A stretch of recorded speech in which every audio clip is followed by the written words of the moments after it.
Hello, everyone, and welcome back to Bhakti Fundamentals. Today, we return with part 2 of our discussion of the difference between Bhakti Yoga, or sanatana dharma, and Hinduism, or any other religion for that matter.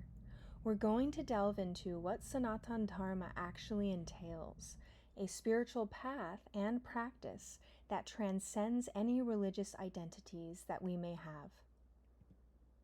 One important point to grasp from this session is that sanatana dharma, our eternal duty or bhakti yoga, is everyone's eternal identification, whether we know it or not, or whether we believe it or not.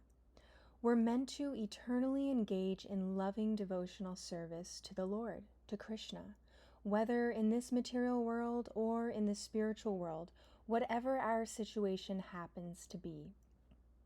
We cannot escape our sanatana dharma.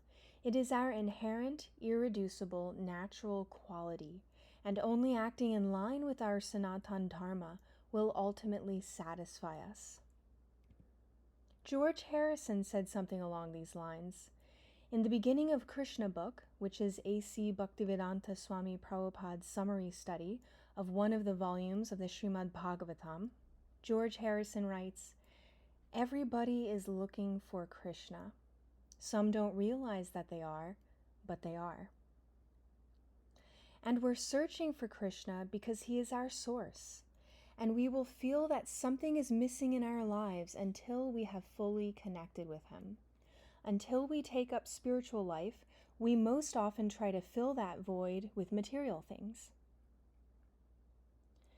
Now, what sanatana dharma means is that it doesn't matter if I am a man or woman, a child or an adult, a doctor or a construction worker, a religious person or an atheist.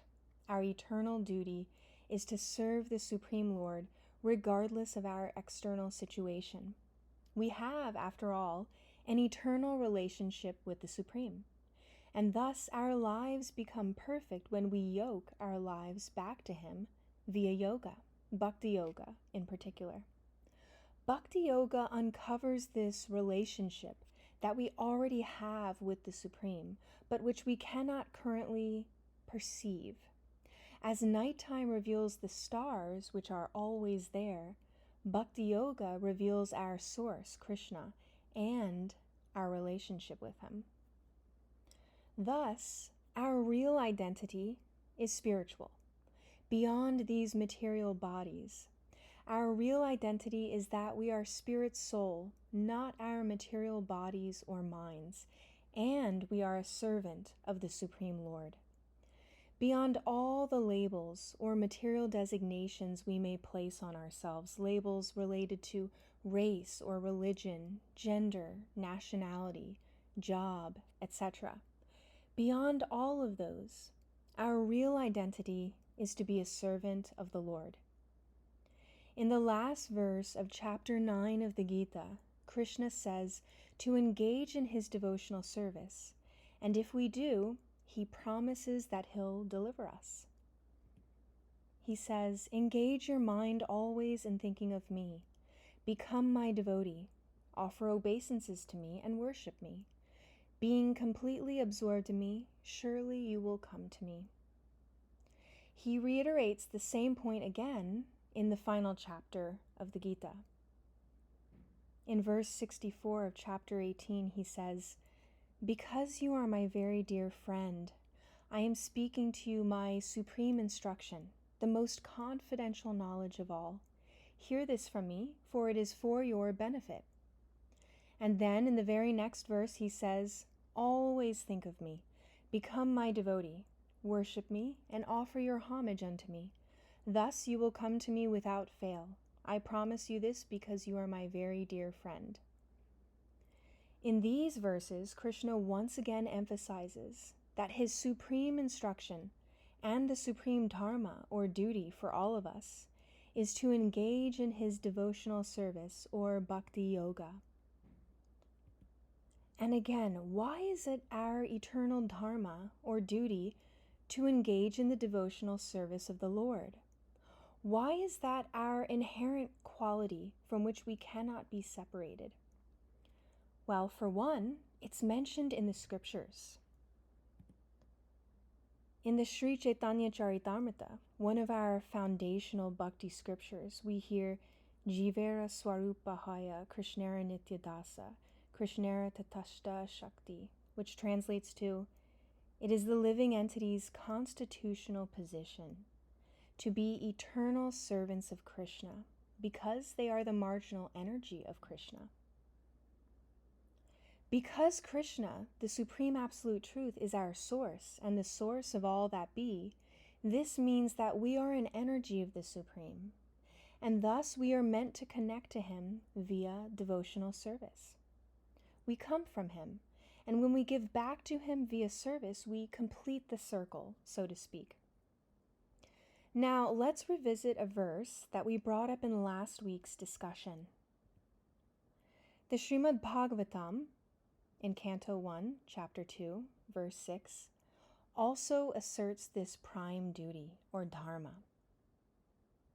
The English translation of the verse says, the supreme occupation, dharma, for all humanity is that by which people can attain to loving devotional service unto the transcendent Lord.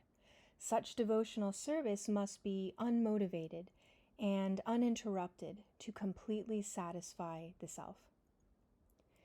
This verse describes what Bhakti Yoga is, loving devotional service to the Lord, ultimately completely unmotivated and uninterrupted in that highest stage. And that loving devotional service to the Lord actually sets the spiritual standard for all religions of this world. Religions are meant to be a vehicle for reaching the spiritual standard of pure loving service to the Lord, which is Bhakti Yoga by definition. Thus, Bhakti Yoga, being the spiritual aim of religion, is transcendental to all religions. How so? Well, regardless of what religion we identify with at any particular time in our lives, our sanatana dharma, our eternal duty to serve the Supreme Lord, never changes. I could be born Jewish, convert to Christianity, switch to being a Hindu, and then decide to reject religion altogether. And I could make all these decisions within a single lifetime, within a single day even. In each case, my faith would take on a specific form according to specific doctrines, depending on the religion I am affiliated with.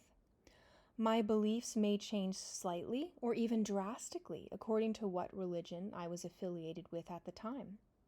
And each religious affiliation I accept is changeable, a temporary choice of mine rather than eternal identity. Again, I could change religions every day if I wanted to. But what does not change, even as I change religions, is my eternal occupational duty to serve the Supreme. No matter what I believe, no matter what religion I am or am not, it is still my eternal dharma to serve the Supreme Lord. That is my core identification, and that identification never changes. Only my material identifications change. In other words, the religion we identify with has no effect on our eternal spiritual identity, nor does it change the nature of our eternal relationship to the Supreme Lord, Krishna. And this is the actual meaning of sanatana dharma, the eternal occupation of the living entity, of all of us, which by definition is eternal. Our eternal identification as servants of the Supreme Lord remains unchanged irrespective of any temporary change of religious or irreligious identity that we may have. Thus, to follow the teachings of the Bhagavad Gita does not make us Hindus, because the Gita is a source of transcendental knowledge that descends from the Supreme Absolute Truth Himself, who is beyond any temporary material designation of this religion or that religion. Sanatana Dharma, which is what Bhakti Yoga teaches and reveals to us, transcends religion. And thus, in theory, we could identify with any religion we want to and still act on our eternal duty, our sanatana dharma, to serve the Lord with bhakti, with devotion. Bhakti Yoga adds all the helpful details that we need to succeed in spiritual life, all the details around who we are, who Krishna is, and what the step-by-step process for attaining Krishna is, etc.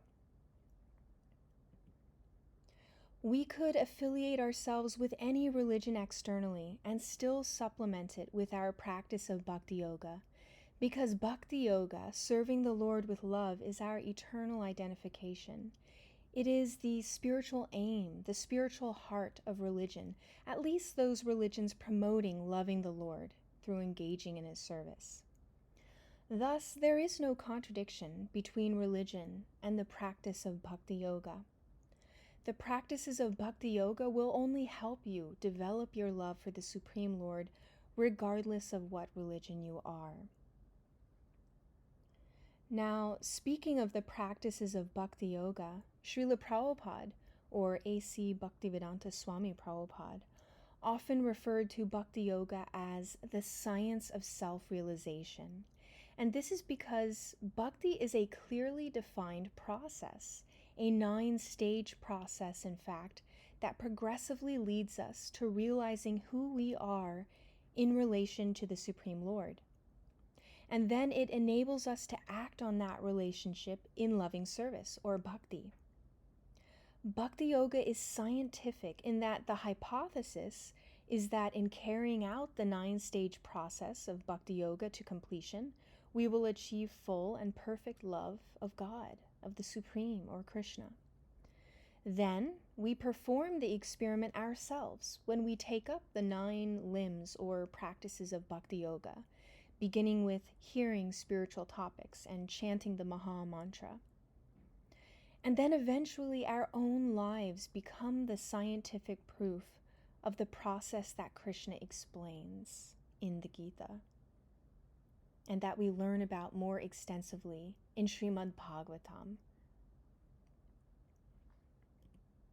So now we can understand that since sanatana dharma, our eternal identification, or Bhakti Yoga, transcends religion, because our religion is changeable, but our eternal identification as servants of the Supreme is not changeable.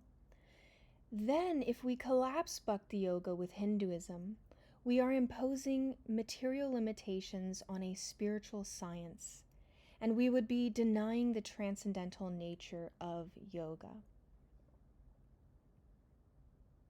Srila Prabhupada wrote, "The Krishna consciousness movement, Bhakti Yoga, has nothing to do with the Hindu religion or any system of religion, but everyone will be interested in understanding the philosophy and science of God and taking it seriously.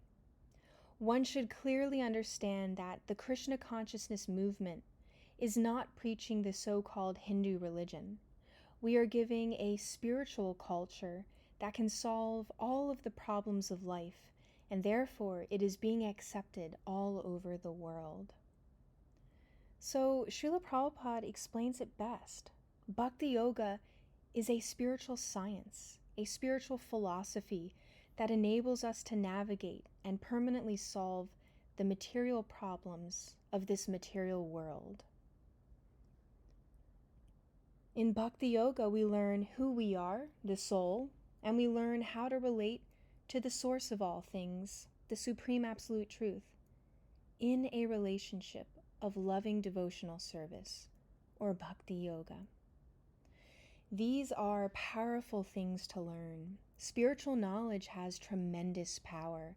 It enables us to uncover our eternal relationship with the Supreme Lord and to experience permanent spiritual happiness, the likes of which we cannot experience through the performance of material activities or through the accumulation of material things. In one of his classes, Srila Prabhupada said, "Krishna consciousness, or Bhakti Yoga, means God consciousness. Jesus, or anyone who speaks about God, is in Krishna consciousness. But one must know the science. And within that science, there are degrees of knowledge. One person may know to one extent, another may know to a greater extent, another may know to an even greater extent. Krishna consciousness means complete understanding of Krishna. So, Bhakti Yoga is the platform or state of loving devotional service to the Supreme Lord. Religions are meant to bring us to the platform of bhakti, but the practices of Bhakti Yoga are like taking a direct elevator to Krishna. Why? Because Bhakti Yoga includes both Divya Jnana, spiritual knowledge, and Vijnana, implementation of that spiritual knowledge, in the form of potent practices to help us reach the Lord very quickly. Chanting the names of the Supreme is one such practice. Again, Bhakti Yoga is the spiritual standard for all religions, and its practices have the potency to bring us to the platform of pure bhakti, pure loving service to the Lord in this very lifetime, no matter when we take it up. It's like an elevator to the Supreme. Any process that comes from the Supreme is of course going to be extremely potent. And Krishna recommends the process of Bhakti Yoga to Arjuna in the Gita. So give it a shot. Take the elevator of Bhakti Yoga instead of the stairs for once. We have short lives in these human bodies that we're in, and as we advance in bodily years, we have less energy, and elevators begin to look more and more appealing anyway. So now to conclude today's session, the first step in being spiritually successful is gaining this spiritual knowledge, Divya Jnana. The next step is to act on it, Vijnana, by putting knowledge into practice. Spiritual knowledge has great potential, but we only realize its potential when we implement it in our lives. We begin implementing it first by hearing, listening to these classes and other classes on the science of bhakti. And secondly, by adding in small practices like perhaps reading the Bhagavad Gita on a daily basis, just even a verse or two. Or listening to some kirtan of the Maha Mantra. You can write us for recommendations. Or maybe holding your own kirtan at home, alone or with others. And of course, our mainstay is our daily chanting of the Maha Mantra on our japa beads. It's our japa meditation, our bread and butter in bhakti. Other things we can do include offering our vegetarian food to the Lord before consuming it, and offering all our daily activities to the Lord. If you continue to hear topics about Krishna and to implement these simple practices every day, you will find in time that your spiritual perspective is developed, and you will be able to see all things in this material world with proper vision. Plus, you will palpably feel Krishna's presence at every turn in your life. And we are all actually looking for Krishna, the Supreme Lord, whether we know it or not, as George Harrison said. So we will end there for now. This is quite a large topic, and there are a lot of nuances and new terms introduced in this class. Give it another listen if you need to, and please let us know if you have any questions on the topic. It's an important distinction, the one we covered today, the difference between religion and Bhakti Yoga. The latter, Bhakti Yoga, being our sanatana dharma, our eternal identification, the spiritual standard at which all religions should be aiming. Bhakti Yoga is the perfect and complete unification of spiritual knowledge and easy to implement spiritual practices which help us to realize the goal of spiritual knowledge, which is love of the Supreme Lord or Krishna. It's therefore beneficial for all people at all times to take up the processes of Bhakti Yoga, no matter what their situation is at present. It's designed for people with bodies of all ages, nationalities, religions, etc. In fact, Bhakti Yoga is our inner calling, our inherent birthright. So why not try it out? Run the experiment. See for yourself what a difference it makes in your life. Let us know how it goes for you, or contact us anytime at bhaktifundamentals@gmail.com to find out how to start today. In the meantime, thank you for listening to this question and answer session, and we'll see you next time on Bhakti Fundamentals.